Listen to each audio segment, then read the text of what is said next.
नमस्कार, मैं सुनीता कथा मंथन में आप सबका स्वागत करती हूँ। कथा मंथन में आज सुनिए शिवानी जी द्वारा रचित कहानी तीन कन्या। शिवानी जी की अन्य कहानियाँ आपको हमारी प्लेलिस्ट से मिल जाएंगी।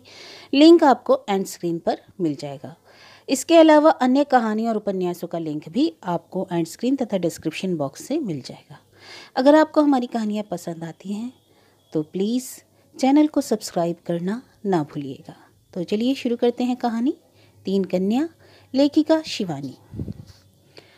विभाजन से पूर्व शिलोंग जाने के लिए सबसे सुगम यात्रा स्टीमर से हबीगंज पार कर रेल मार्ग से पूर्ण की जाती थी और मुझे भी शिलोंग इसी पथ से जाना था। ब्रह्मपुत्र के समुद्र जैसे वक्ष को चीरती मछली की दुर्गंध में बसाती स्टीमर घाट पर लगते ही मैंने सामने खड़ी अनीता की मामी को पहचान लिया। मुझे हबीगंज में रहने की असुविधा होगी यह जानकर मेरी सहपाठिन अनीता ने अपनी मामी को पत्र लिख दिया था।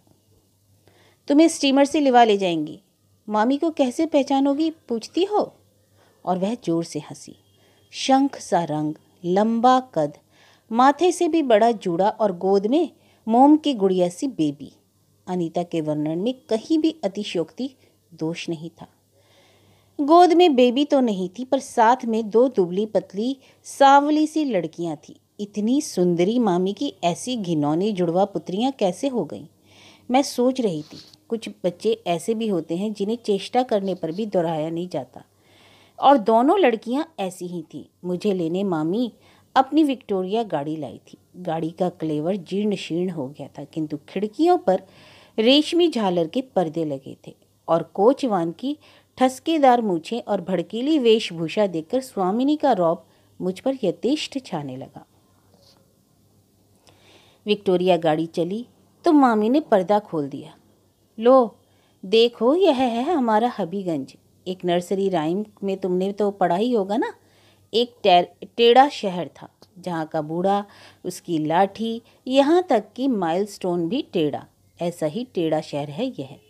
और सचमुच में दंग रह गई थी। हर मकान की छत टेढ़ी, खिड़की टेढ़ी, द्वार टेढ़े, यहाँ तक कि पेड़ों के तने भी मुझे अजीब भूतेहे से टेढ़े मेढ़े लग रहे थे। सुना बहुत पहले भूकंप के भयानक भ्रुकुटी विलास ने अभागे हबीगंज की सृष्टि लय कर दी थी। मामी बोली, अभी भी छठे छमाहे भूकंप होता रहता है और इसी से हर मकान की नींव, देख रही हो ना जमीन से कितनी ऊंची है। यह लो, यह आ गया हमारा बंकिम महल। तीनों मीनारें टेढ़ी होकर लग गई। चौथी टूटी तो फिर बनाई ही नहीं गई। आओ आओ सुनो दो, मामी ने बाहर से ही पुकारा। ए नीतार हिंदुस्तानी में बोंधु ऐसे चे। इसका मतलब अजी सुनते हो, नीता की हिंदुस्तानी सहेली आ गई है। पर यह तो हम बंगालियों से भी अच्छी बंगला बोलती है। वह हंसकर मुझे अपने पति के कमरे में खींच ले गई। जहाज से छप छप लेटे 1.25 गज के हुक्के की जरीदार नली गुड़गुड़ाते मामा बाबू उठ बैठे। ऐशो माँ, ऐशो ऐशो, आओ आओ बेटी आओ। यह है मेरा टेढ़ा बूढ़ा। There was a crooked man, कहती मामी हंसती हंसती दोहरी हो गई। सचमुच ही उनका बूढ़ा टेढ़ा था। पक्षाघात से उसके दोनों पैर दो विभिन्न दिशाओं को मुड़े तुड़े थे। बड़ी बड़ी बैल किसी भावनाहीन फटी फटी आंखें बाहर को निकली और डरावनी लगती थी। नाक सुडोल और खड़क की धार सी तीखी थी। मूछें और दाढ़ी बुंदेलखंडी रजवाड़ों की सज्जा में से बीच में विभक्त कर कान तक उठाकर चिपकाई लगती थी। क्षण भर को मुझे लगा था बूढ़ा नकली दाढ़ी मूछें लगाकर किसी सस्ती नौटंकी में अभिनय कर लौटा है। अप्सरा सी सुंदरी मामी और डाकू के से भयानक चेहरे वाला वह बुढ़ा। रात भर मुझे वहीं रहना था।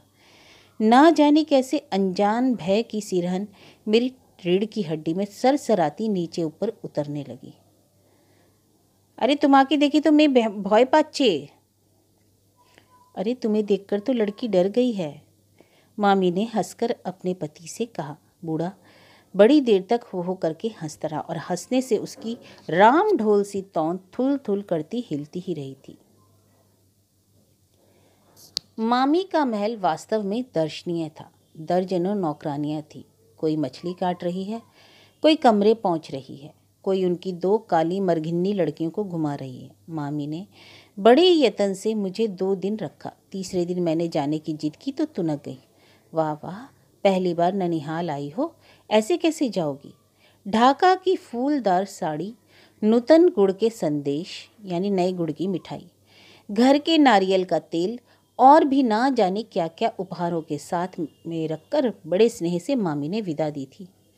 गोदी की लड़की बेबी को साथ लेकर वह मुझे पहुंचाने स्टेशन भी आई थी। इसी मार्ग से लौटोगी समझी, कहीं गुवाहाटी होकर मत चली जाना, उन्होंने कहा था। पर मुझे फिर गुवाहाटी से होकर ही जाना पड़ा। मामी से एक कृतज्ञता पत्र की विदा लेकर मैं लौट आई थी। और आज अचानक 20 वर्ष बाद उनसे फिर ऐसे मिलना होगा, सोच ही कौन सकता था।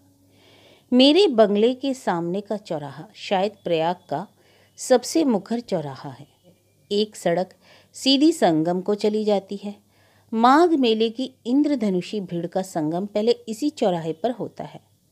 काकरेजी कचौटा कसे पेंजना झमकाती बुंदेल ललनाएं, नाक की दाएं बाएं और हीरे की लौंगों के नन्हे सर्च लाइट जगमगाती दक्षिणी तीर्थयात्रियों से भरे तांगों का जुलूस दिन डूबने तक सड़क की रंगीनी बनाए रखता।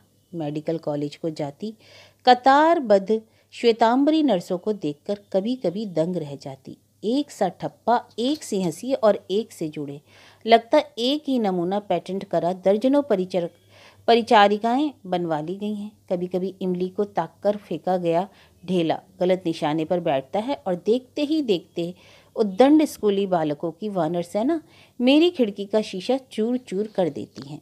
ऐसे ही एक ढेले का शब्द सुनकर मैं बाहर निकली तो देखा ढेला खिड़की पर नहीं, रिक्शा पर जाती एक महिला के माथे पर लग गया। रिक्शा वाला एक से एक चुनी गालियां देता दहाड़ रहा और आसपास छोटी मोटी भीड़ जमने लगी। महिला बेहद घबराई लग रही थी और उनका छोटा सा रुमाल खून से रंग गया था। मुझे न जाने क्यों उस संभ्रांत महिला की अपदस्थता देखकर तरस आ गया। आइए ना, भीतर घाव धोकर डेटॉल लगाने से ठीक रहेगा, पास ही अस्पताल भी है, ना हो तो ड्रेसिंग करवा लीजिएगा, मैंने कहा। भीड़ हट गई। महिला ने बड़ी कृतज्ञता से रुमाल हटाया तो मैंने उन्हें पहचान लिया। कुछ चेहरे ऐसे ही होते हैं जो 20 क्या 40 वर्ष तक भी इजिप्शियन मम्मी की भांति सुरक्षित रहते हैं। मामी का चेहरा भी शायद ऐसा ही था। चिकने चेहरे पर वयस की झुर्रियाँ नहीं पड़ी थी। स्वस्थ दांतों की मुस्कान अभी भी उतनी ही स्निग्ध थी। मैंने उन्हें पहचान लिया, पर मुझे यह देखकर बड़ा आनंद आ रहा था कि उन्होंने मुझे अभी तक नहीं पहचाना। मैंने बड़े यत्न से आराम कुर्सी में लेटा दिया और घाव धोने लगी। इतना बदमाश है यह लड़का, लोग स्कूल जाएगा नहीं, खाली फाकी देगा और बदमाशी करेगा, उन्होंने कहा तो मुझे हंसी आई। मामी, पहचाना नहीं क्या? There was a cricket man. मामी ने मुझे गौर से देखा। ओ माँ, यही तो सोच रही थी मैं, कहाँ देखा है इस लड़की को। और मामी मुझसे लिपट गई। अरे बेटा, अब मेरा टेढ़ा बूढ़ा कहाँ रह गया बेटी? रह गया तो यह निगोड़ा टेढ़ा कपाल। आप यहाँ कब आई मामी? मैंने पूछा। फिर तो मामी ने मुझे कई समाचार दे दिए। अनीता एक सरदार से विवाह कर नाइजीरिया चली गई थी। मामा बाबू की मृत्यु के पश्चात अपने बंकिम महल और साथ सैकड़ों बीघा जमीन बेच बाच मामी प्रयाग में बस गई थी। लड़कियां यहीं पढ़ लिख कर बड़ी हुई। बंगाल में उनका गुजारा नहीं हो सकता। पूड़ी पराठा खाना सीख गई हैं। अब क्या बंगाल की झाल मछली और घंटों खा पाएंगी? सोचा एक से एक अच्छे बंगाली परिवार यूपी में भी बिखरे पड़े हैं, कहीं ना कहीं तो ठिकाने लगा ही दूंगी, पर कहाँ? अब तो तीनों पढ़ चुकी होंगी, मैंने पूछा। तुमसे क्या छिपाऊं? बड़ी सोना रीना 25वें में है और बेबी को इसी चेत में 22वां लगेगा। बेबी की चिंता नहीं, उसकी तो सगाई हो गई है। तब बेबी की शादी चट से कर क्यों नहीं देती मामी? आए बाबा, मेटा बर की बोले। इसका मतलब हुआ देखो लड़की क्या कहती है। सबसे छोटी की कर दूं तो दुनिया यही कहेगी ना, खरा माल तो बिक गया, खोटा माल रह गया। हिंदू ग्रस्त के यहाँ जो रीति चली आई है वही तो होगी। तुम कल अवश्य आना बेटी, तीनों बहनों को देखोगी तो पहचान ही ना पाओगी। अपने पार्क रोड के बंगले का पूरा नक्शा खींचकर मामी ने मुझे थमाया। दूसरे दिन सुबह ही मैं चल दी। इलाहाबाद की पार्क रोड मुझे किसी सुंदरी किशोरी विधवा सी लगती। सुंदर बंगले, उद्यानों में जूमते ऊंचे नीले पुष्पगुच्छ, मेडिकल कॉलेज के नए चित्र से सजे चंडीगढ़ी सज्जा के बंगले, पर सब बेजान और मुर्दा। कभी घंटे टनटनाता एक आध फायर ब्रिगेड उस सड़क से निकल जाता, तब लगता कि उस निष्प्राण सड़क की निस्पंदन नाड़ी फड़कने लगी। फिर वही मनहूसी छा जाती। उस दिन एक गंदा बुर्का ओढ़े एक मुस्लिम महिला सड़क से लगी जीर्ण मजार पर बेले का गजरा चढ़ा लुबान जला रही थी। उसी लुबान का मीठा धुआं पूरी सड़क पर फैल गया था। उस मीठी घुटन में मामी के बंगले का नंबर ढूंढ रही थी कि अपनी तीनों तन्वी कन्याओं के साथ मामी मुझे दिख गई। लोहे के भारी जंगलों पर बड़े बड़े अक्षरों में कुत्ते से सावधान रहने की चेतावनी टंगी थी। कतारबद्ध गमलों में स्थल पद और कंठाल चंपा देखकर लगा जैसे जोड़ा साकों के ही आसपास कहीं पहुंच गई हूँ। वाह मामी, आप तो बंगाल की स्वर्गीय सुषमा को यूपी में खींच लाई, मैंने कहा। माँ के गुलाब देखिएगा मामी, 3 वर्षों से लगातार इनाम जीत रही हैं, सोना बोली। मामी के गुलाब वास्तव में 1.25 लाख के थे। ऐसे हष्ट पुष्ट गुलाब मैंने बहुत कम देखे थे, किंतु उनके गुलाब से भी सुंदर उनकी तीसरी कन्या बेबी थी, इसमें कोई संदेह नहीं।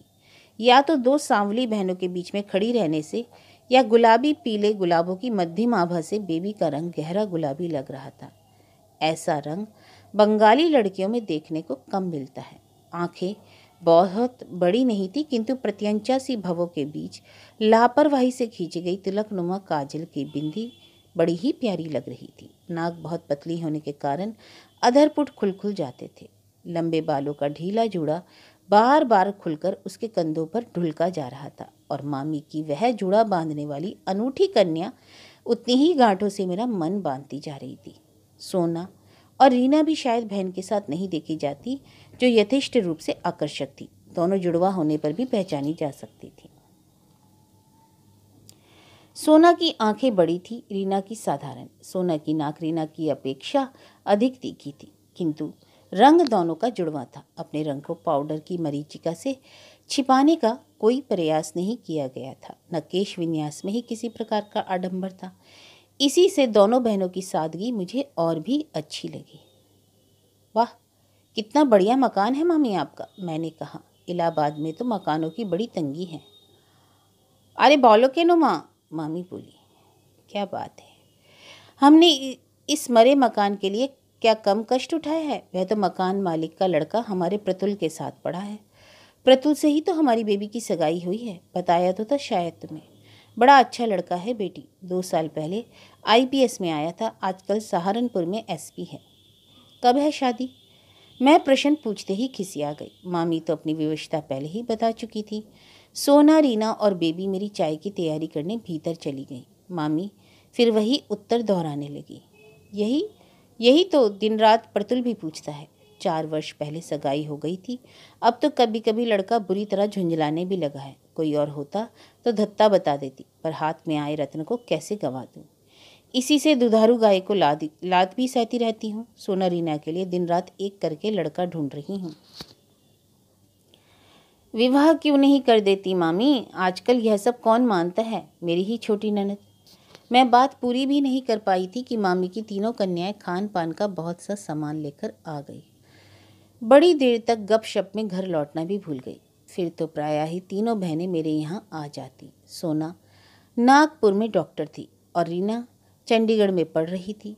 बेबी की सगाई हो चुकी थी, इसी से वह माँ के पास रहकर घर का काम सीख रही थी। पर मुझे उसे देखकर लगता था 4 वर्षों में उसने घर का आवश्यकता से अधिक काम सीख लिया था, और वह अपनी 2 कुंवारी बहनों और विधवा माँ के सहवास से बुरी तरह ऊबने लगी थी।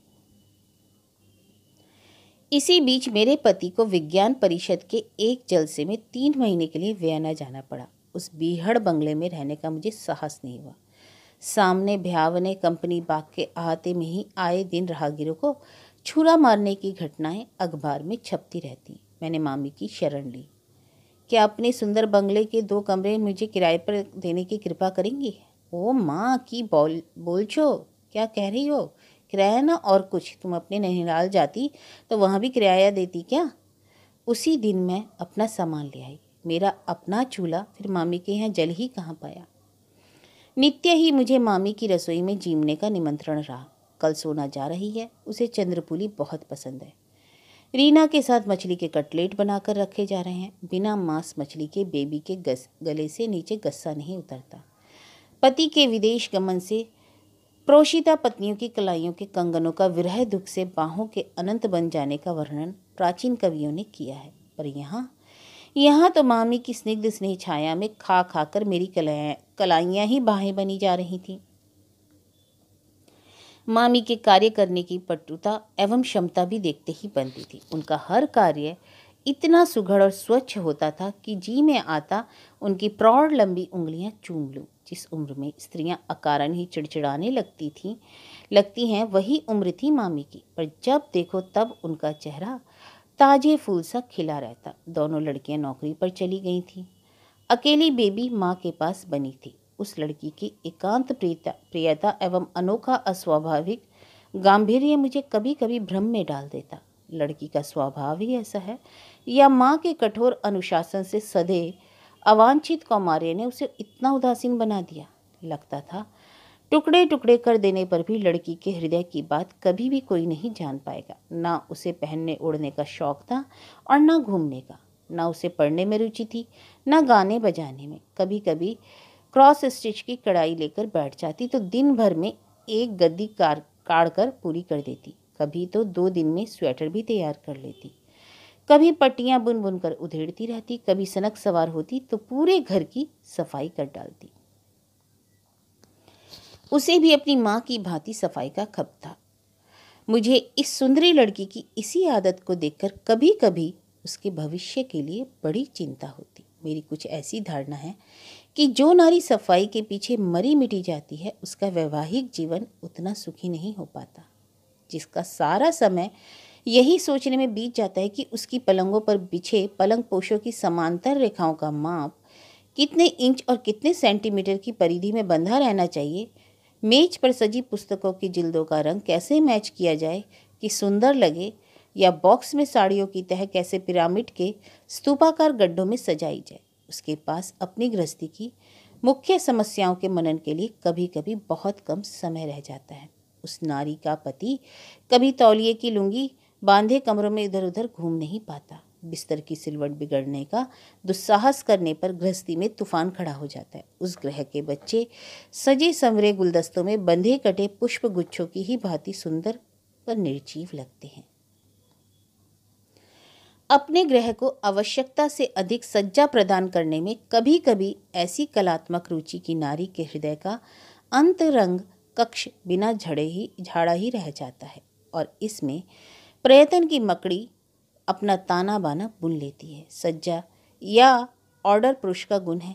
इधर उधर चीज फेंकने, रुचि से कपड़े ना पहनने, दाढ़ी बड़ा बीमार मजनू की सूरत लिए इधर उधर घूमने वाला पुरुष जिस लापरवाही से अपने व्यक्तित्व की अवहेलना करता है, उसी लापरवाही से कभी अपने परिवार की भी अवहेलना कर सकता है। स्त्री की जितनी ही अस्त व्यस्त गृहस्थी होगी उतना ही सुलझा उसका पारिवारिक जीवन रहेगा।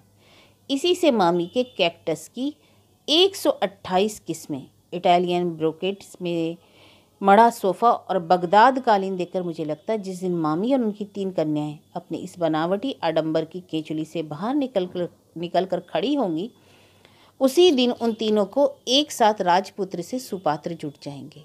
जिस गृह स्वामिनी के कालीन पर ही पैर रखने में भय होता था, उसकी पुत्रियों का हाथ कोई भला पकड़ेगा ही किस दुस्साहस से।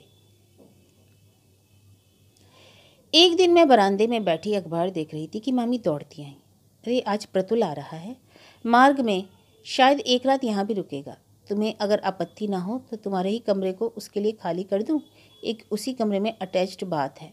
मैंने स्वयं ही अपनी सूक्ष्म गृहस्थी बटोरकर मामी और बेबी के कमरे में डेरा डाल लिया और बड़ी उत्सुकता से प्रतुल की प्रतीक्षा में बैठ गई। मामी और बेबी ने स्टेशन चलने के लिए बड़ा आग्रह भी किया, पर मैं टाल गई। उस परिवार से मेरी कितनी ही अंतरंग घनिष्ठता क्यों ना हो, उस भावी जमाता से तो मेरा किसी प्रकार का परिचय नहीं था। बल्कि मैं यदि बेबी की माँ होती तो लड़की को अकेले ही स्टेशन भेज देती। जब माँ बेटी प्रतुल के साथ लौटी तो मैं छत पर खड़ी थी। पहले तो मुझे लगा वह प्रतुल नहीं है, बंगला चलचित्र का लोकप्रिय नायक सौमित्र चटर्जी ही चला आ रहा है। सौमित्र चटर्जी बंगाल के बहुत प्रसिद्ध अभिनेता हैं। उसे लेकर मामी ऊपर आई तो मैं ही उसके लिए चाय बना लाई। मैं देख रही थी, लड़के की आंखें एक सेकंड के लिए भी बेबी को नहीं छोड़ रही थी। यह तुम्हारा गुसल खाना है बेटा, मामी बड़े स्नेह से बोली। वैसे तो तुम तो कई बार पहले भी आ चुके हो। जी हाँ, पर जिस रूप में आना चाहता हूँ उस रूप में कभी आ पाया हूँ, कहकर वह आनंदी युवक एक लाड़ भीनी दृष्टि से अपनी वाग्दत्ता की ओर देखकर मुस्कुराया। मैं नहा धोकर आता हूँ बेबी, तुम तैयार हो जाओ। आप खाने के लिए कोई तैयारी मत कीजिएगा माँ, हम दोनों आज क्वालिटी में खाएंगे, ठीक है ना बेबी? उसने कुर्ते के बटन खोलते खोलते कहा और तौलिया पकड़कर उठ गया। हाँ, मैं तो तैयार ही हूँ। बेबी उस दिन जितनी सुंदर लग रही थी उतनी पहले कभी भी नहीं लगी। बेबी उठकर बाहर जाने लगी तो मैं उठ गई। अचानक आंधी की भांति मामी ने आकर उसका हाथ पकड़ा और फुसफुसाने लगी। बोका में, यानी कि मूर्ख लड़की, इतनी देर से तुम अकेली उसके साथ क्वालिटी जाओगी? जरा भी अकल नहीं है छोकरी, लोग देखेंगे तो क्या कहेंगे? बेबी का खिला चेहरा अचानक सूखकर लटक गया। हद कर दी मामी, मैंने उस सरल लड़की का पक्ष लिया। कौन क्या कहेगा, सभी को पता है कि दोनों एंगेज्ड हैं। आजकल कौन ऐसा दामाद है जो विवाह से पहले ससुराल नहीं जाता? नहा धोकर गुनगुनाता प्रतुल बाहर आ गया। ए बेबी, एक गिलास पानी तो ले आओ, गला सूख गया है। उसके पानी से भीगे बालों की लटें छल्ले सी बनाती ललाट पर फैल गई। स्पष्ट था कि वह माता पुत्री के तनाव से अनभिज्ञ गया था।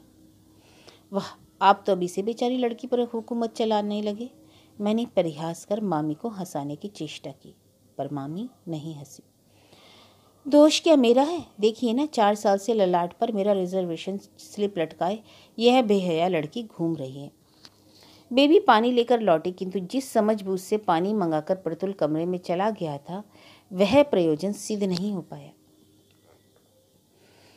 प्यासे की प्यास बहुत गहरी थी। जलवाहिका के साथ साथ मामी भी कमरे में जम गई और देश की बिगड़ती खाद्यान्न स्थिति का लेखा जोखा देती भावी जमाता को बोर करने लगी। मैं अपने कमरे से सब सुन रही थी। मामी उन दोनों को एक क्षण भी एकांत का सुअवसर देने के मूड में नहीं थी।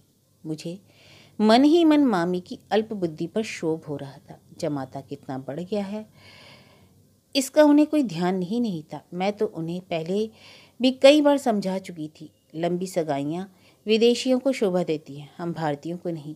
उनकी सगाई संयम की दुहाई नहीं मांगती, आदर्श के घेरे में नहीं बांधी जाती। इसी से उस सगाई को सुगमता से निभाया जा सकता है। पर संस्कार रजुबद्धा मामी की समझ में कुछ नहीं आया। हुआ वही जो मुझे भय था। रात के 8 बजे 9, 10, 11 सब एक एक करके बजते गए, पर मामी बेबी के पीछे निरंतर छाया सी घूम रही थी। प्रतुल का कंठ स्वर कर्मशः ऊंचा होता जा रहा था। यह आपकी सरासर जाति है। बेबी मेरी वाग्दत्ता पत्नी है। मैं इसे जब चाहे घुमाने ले जा सकता हूँ। सच पूछिए तो मैं इस लंबी सगाई से ऊब गया हूँ। पता नहीं कब आपकी गुणवंती कन्याओं का विवाह हो और कब मेरी इस नीरस क्यू का अंत हो। जितनी भी बार आया हूँ आपने यही असहयोग आंदोलन किया है। आज इस बात का फैसला करके रहूँगा। मामी ने उत्तर में पता नहीं क्या गुनगुन की कि लड़के का पारा एकदम ही चढ़ गया। तो जाइए जाइए, अपनी 3 कन्याओं का ढोल गले में बांधे घूमती रहिए। मैं जा रहा हूँ, समझ लीजिए, फिर कभी नहीं आऊँगा। एक बार फिर पूछता हूँ, बेबी चलोगी मेरे साथ घूमने? मैं अपने कमरे में चीख चीख कर उत्तर देना चाह रही थी। हाँ चलेगी प्रतुल, अवश्य चलेगी। बड़े प्रयत्न से मैंने अपने को रोका। बेबी का उत्तर कतिपय विवश सिसकियों में आया, पर मामी का कठोर कंठस्वर अचानक कर्कश होकर गूंज उठा। नहीं नहीं नहीं नहीं, 100 बार नहीं। क्या समझा है? राय बहादुर बनर्जी परिवार की कुंवारी लड़की रात आधी रात चैक बाजार में घूमती फिरेगी? कितनी नासमझ मूर्ख युवक है ये, मैं सोचने लगी। ऐसे अवसरों पर छल भल से भी तो काम लिया जा सकता है। यदि वह यहाँ पहले आ चुका है तो अवश्य जान ही गया होगा कि मामी के कमरे का द्वार रात भर खुला रहता है। यही उनकी एकमात्र दुर्बलता है। बंद दरवाजे के भीतर उन्हें नींद नहीं आती और बेबी की खाट एकदम द्वार से सटी है। एक बार नींद आने पर मामी के कानों में नगाड़े पीट कर भी उन्हें कोई जगा नहीं सकता। इतनी भी बुद्धि नहीं है तो लड़की को लेकर भाग क्यों नहीं जाता?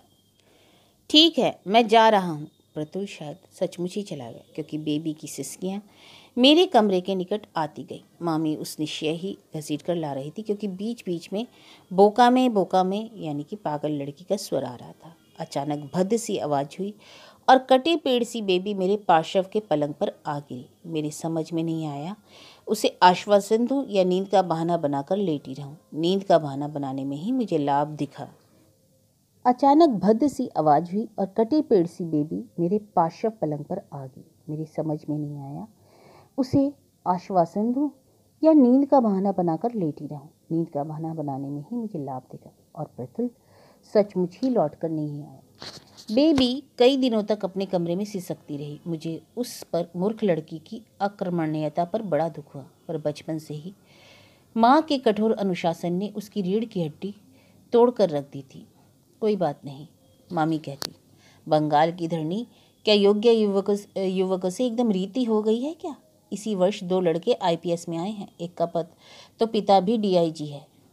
बरिशाल में उसके ननिहाल है, वहीं मेरी बौदी है। आज ही लिखती हूँ, ऐसे ऐसे 20 प्रतुल तेरी जूतियाँ चाटेंगे।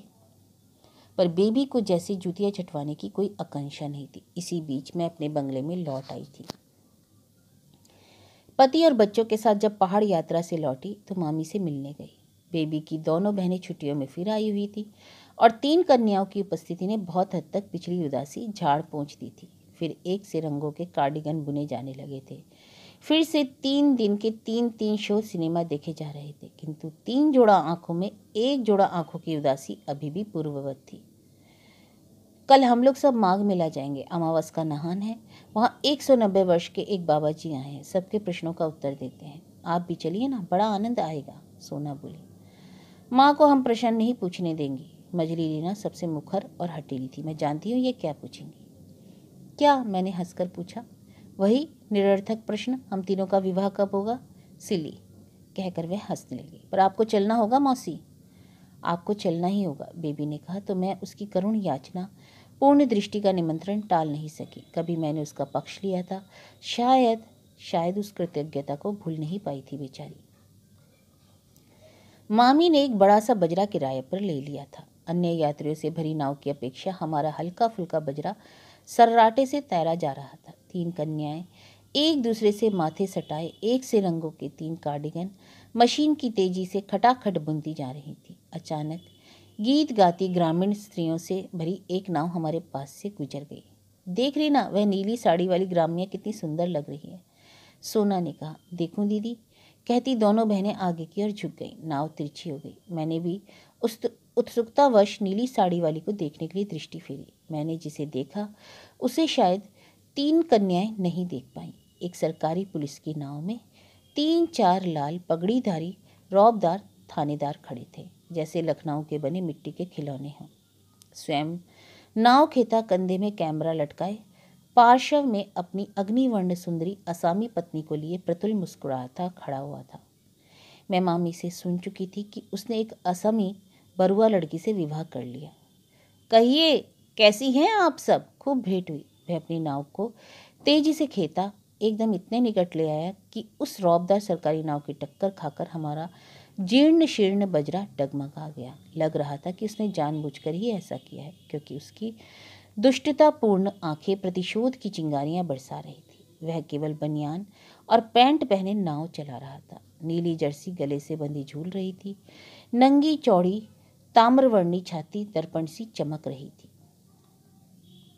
मामी प्रस्तर प्रतिमा से चुपचाप बैठी थी। सोना और रीना को जैसे सांप सूंघ गया था। दोनों के हाथ की बुनाई गोदी में गिर गई। अकेली बेबी मंत्रमुग्ध दृष्टि से अपने खोए हुए उस रतन को निहार रही थी, जिसे उसने अयत्न और अवज्ञा से गंवा दिया।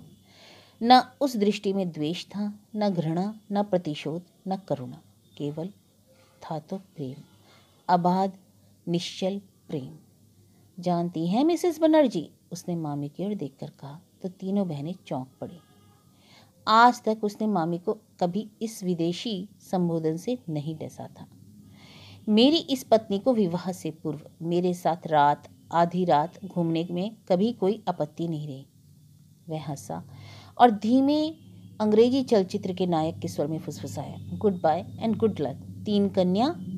हमारी नाव को फिर एक क्रूर टक्कर से डगमगाता वह तीर सा निकल गया। मामी का चेहरा क्रोध और अपमान से क्रमशः लाल से सफ़ेद पड़ता जा रहा था, किंतु उन्होंने एक शब्द भी नहीं कहा। मैं सोच रही थी कि खानदान और ब्रीडिंग का खरा सोना ऐसे ही अवसर पर कसौटी को नहीं चलता। दोनों बहनें गोदी की बुनाई को उठा सीख से नीचे गिरे फंदों को पिरोने लगी। अकेली बेबी अभी भी अचल बुनाई थामे लहरें काटती तीर सी भागी जाती। उसी नाव को एकटक देख रही थी जिसके पीछे खड़े 3 थानेदारों के झब्बेदार रेशमी साफों की झालरों के बीच सी दिखती प्रतुल के गले से बंधी उसी की बुनी नीली जर्सी की निर्जीव बाहें धीरे धीरे ओझल होती जा रही थी।